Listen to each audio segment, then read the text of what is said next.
కర్ణాటకలోని ఆల్మట్టి జలాశయానికి భారీ వరద వస్తుంది. పశ్చిమ కనుమల్లో వర్షాలు కురవడంతో జలాశయానికి 1,26,000 క్యూసెక్కుల వరద చేరుతుంది. ఎల్నినో ప్రభావంతో తీవ్ర వర్షాభావం నెలకొని ఉన్న నేపథ్యంలో జలాశయానికి వరద భారీగా చేరుకోవడం రైతులు ఆనందం వ్యక్తం చేస్తున్నారు. ఆల్మట్టి జలాశయం గరిష్ట నిల్వ సామర్థ్యం 129.72 టీఎంసీలు ఉండగా ప్రస్తుతం వస్తున్న వరద ఇలాగే కొనసాగితే వారం రోజుల్లో జలాశయం నిండనున్నట్లు అంచనా వేస్తున్నారు.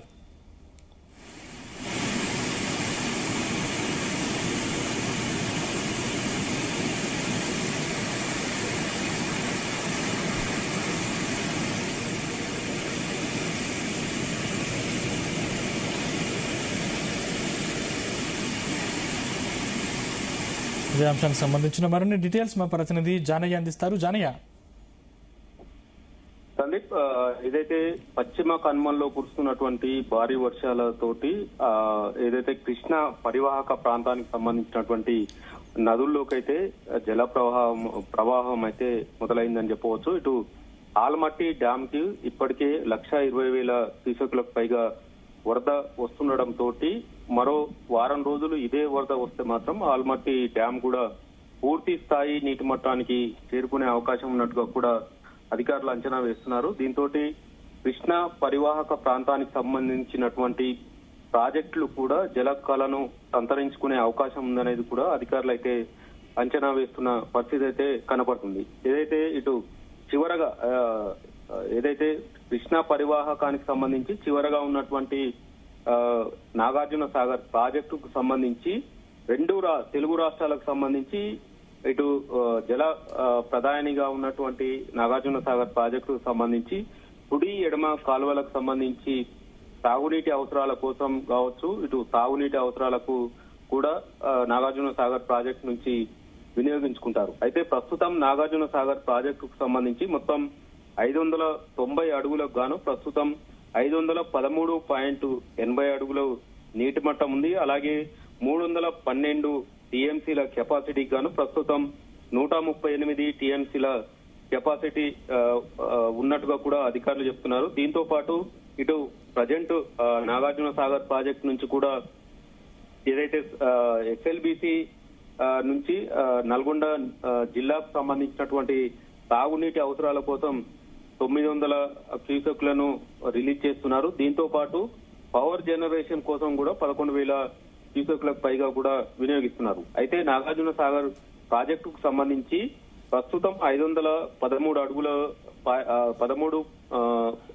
ఏదైతే 513.80 అడుగులుగా ఉన్నటువంటి నాగార్జున సాగర్ ప్రాజెక్టు నీటి మట్టం మరో 5 అడుగుల వరకు తగ్గితే మాత్రం డెడ్ స్టోరేజ్ కి మాత్రం చేరుకునే అవకాశం ఉంది. దీంతో తాగునీటి అవసరాల కోసం కూడా ఏదైతే హైదరాబాద్ కావచ్చు, ఇటు నల్గొండ జిల్లా కావచ్చు, ఖమ్మం జిల్లాకు సంబంధించి కూడా తాగునీటి అవసరాలకు కూడా ఇబ్బందులు కలిగే అవకాశం ఉందనే పరిస్థితి అయితే నెలకొనే అవకాశం ఉంది. దీంతో ఈ కృష్ణా పరివాహక ప్రాజెక్టులకు సంబంధించి ఆల్మట్టి డ్యామ్ కు సంబంధించి వరద ప్రవాహం మొదలు కావడంతో ఇటు ఏదైతే ఆల్మట్టి కావచ్చు, తర్వాత తుంగభద్ర, జూరాల, అలాగే శ్రీశైలం, నాగార్జున సాగర్ ప్రాజెక్టు వరకు కూడా మొత్తం కృష్ణా పరివాహక నదీ పరివాహక ప్రాంతానికి సంబంధించి కూడా ఉంటుంది. కాబట్టి ఆల్మట్టి డ్యామ్ కు వస్తున్నటువంటి 1,20,000 క్యూసెక్లకు పైగా వరద వస్తున్న నేపథ్యంలో ఆల్మట్టి డ్యామ్ పూర్తి స్థాయిలో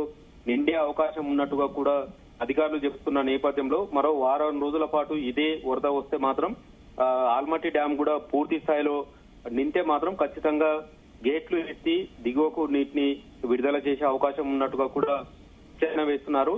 ఈ నేపథ్యంలో ఇటు దిగువన ఉన్నటువంటి జూరాల కావచ్చు, తుంగభద్ర, అలాగే శ్రీశైలం ప్రాజెక్టు కూడా వరద ప్రవాహం వచ్చే అవకాశం ఉన్నట్టుగా కూడా అధికారులు అయితే అంచనా వేస్తున్నారు. అయితే జూలై మాసం మొదలైనప్పటికీ ఇప్పటి వరకు ఎల్నినో ప్రభావంతో దేశవ్యాప్తంగా కూడా వర్షాభావ పరిస్థితులు ఏర్పడతాయనేది శాస్త్రవేత్తలు చెప్తున్నప్పటికీ ఇటు పశ్చిమ కనుమల్లో కురుస్తున్నటువంటి భారీ వర్షాల నేపథ్యంలో ఆల్మట్టి డ్యామ్ కు వరద ప్రవాహం మొదలు కావడంతో కొంత రైతుల్లో మాత్రం కొంత వాళ్ళు సంతోషం వ్యక్తం చేస్తున్నట్టుగా కూడా తెలుస్తుంది. ఎందుకంటే నాగార్జున సాగర్ ప్రాజెక్టు వరకు కూడా ఇటు జూరాల కావచ్చు, శ్రీశైలం కావచ్చు, ఇటు నాగార్జున సాగర్ ప్రాజెక్ట్, ఈ 3 ప్రాజెక్టులకు సంబంధించి కూడా తాగునీటితో పాటు తాగునీటి అవసరాలకు కూడా 2 తెలుగు రాష్ట్రాలకు ఎక్కువగా వినియోగిస్తారు కాబట్టి ఆల్మట్టి డ్యామ్ కు వరద ప్రవాహం మొదలైంది కాబట్టి ఖచ్చితంగా కింది స్థాయి వరకు ఉన్నటువంటి ప్రాజెక్టులకు కూడా వరద వచ్చే అవకాశం ఉందనేది కూడా కొంత అధికారులు అంచనా వేస్తుండటంతో రైతుల్లో సాగుకు సంబంధించి మాత్రం ఆశ అయితే చిగురిస్తుంది. ఎందుకంటే గతంలో ఎప్పుడైనా కూడా జూలై మాసంలో ఏదైతే జూలై 20 తారీఖు తర్వాత కూడా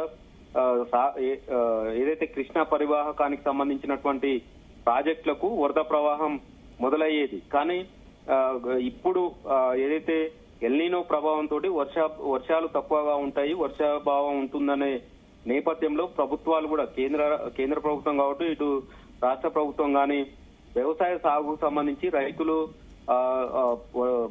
ఆలోచించి సాగు చేయాలనే విషయం పైన కూడా ఇప్పటికే అవగాహన కల్పిస్తున్నప్పటికీ ఇప్పటికే చాలా చోట్ల కూడా రైతులు ఇప్పటికే వరి సంబంధించి సాగుకు సంబంధించి కూడా వరి నాళ్లు పోసుకున్న పరిస్థితి ఉంది. మరోవైపు ఇటు ఆరుతడి పంటలకు సంబంధించి కూడా పత్తి సాగుకు సంబంధించి కూడా ఇప్పటికే విత్తనాలు నాటిన పరిస్థితి ఉంది. అయితే ప్రాజెక్టులకు సంబంధించి సాగునీటి అవసరాల కోసం విడుదల చేసేటువంటి నీటి విషయానికి సంబంధించి ఇటు శ్రీశైలం ప్రాజెక్టుకు సంబంధించి కూడా ఇప్పటికే డెడ్ స్టోరేజ్ వరకు కూడా శ్రీశైలం ప్రాజెక్ట్ లో కూడా స్టోరేజ్ ఉంది. ఇటు నాగార్జున సాగర్ ప్రాజెక్టుకు సంబంధించి కూడా డెడ్ స్టోరేజ్ సమీపంలో ఉన్న నేపథ్యంలో ఈసారి సాగుకు సంబంధించి నీరు వస్తుందా రాదా, వర్షాలు తక్కువగా ఉండే అవకాశం ఉందనే ప్రచారం సాగుతున్న నేపథ్యంలో రైతుల్లో కొంత సాగుకు సంబంధించి ఇబ్బందులు పడుతున్నప్పటికీ ఆశలు లేనప్పటికీ ప్రస్తుతం ఆల్మట్టి డ్యామ్ కు వస్తున్నటువంటి వరద ప్రవాహం తోటి ఖచ్చితంగా నాగార్జున సాగర్ ప్రాజెక్టు వరకు కూడా వరద వచ్చే అవకాశం ఉందనేది కూడా కొంత రైతులు ఆశాభావం వ్యక్తం చేయడంతో పాటు సాగుకు కూడా సిద్ధం అయ్యేందుకు కూడా సన్నాహాలు చేసుకున్నట్టుగా కూడా తెలుస్తుంది. మొత్తానికైతే కృష్ణా పరివాహక ప్రాజెక్టులకు సంబంధించి మాత్రం ఆల్మట్టి డ్యామ్ కు వరద ప్రవాహం మొదలు కావడంతో దిగువన ఉన్నటువంటి ప్రాజెక్టులకు కూడా ఖచ్చితంగా వరద ప్రవాహం వస్తుంది. సాగుకు అలాగే తాగునీటి అవసరాలకు సంబంధించి కూడా ఇబ్బందులు ఉండవనే ఆశాభావం అయితే ఇటు రైతులకు సంబంధించి కానీ ఇటు ప్రజలకు సంబంధించి కూడా ఆశాభావం వ్యక్తం చేస్తున్న సిచ్యువేషన్ ఉంది. మరోవైపు ముఖ్యంగా హైదరాబాద్ తాగునీటి అవసరాల కోసం ఏదైతే ఎస్ఎల్బిసి ద్వారా కూడా హైదరాబాద్ కు తాగునీటి అవసరాల కోసం రోజు వారీగా కూడా 1000 క్యూసెక్ల వరకు కూడా వినియోగిస్తారు. కాబట్టి ఒకవేళ నాగార్జున సాగర్ ప్రాజెక్టుకి వరద ప్రవాహం లేట్ అయితే మాత్రం ప్రస్తుతం ఉన్నటువంటి 513.80 అడుగుల నీటి మట్టం ఉంది. అది 508 అడుగులకు మాత్రం చేరుకుంటే మోటార్ల ద్వారా ఎత్తి పోయాల్సి ఏదైతే నది నుంచి మోటార్ల ద్వారా ఎత్తి తాగునీటి అవసరాల కోసం కూడా వినియోగించుకోవాల్సి ఉంటుంది. కాబట్టి దానికి సంబంధించి కూడా అధికారులు అయితే ఇప్పటికే ఏర్పాట్లు చేయడం జరిగింది. ఇటు ఖమ్మం జిల్లాకు సంబంధించి కూడా తాగునీటి అవసరాల కోసం పాలేరు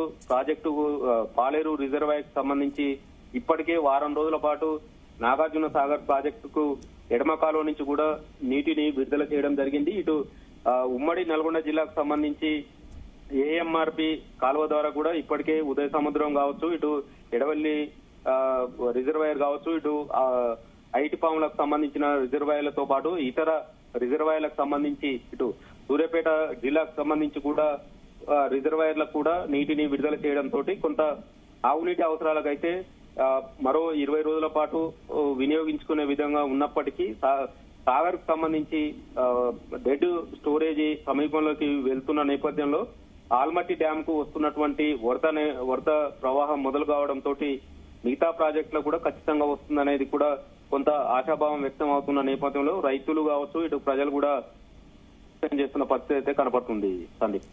రైట్, థ్యాంక్ యూ జానయ్య.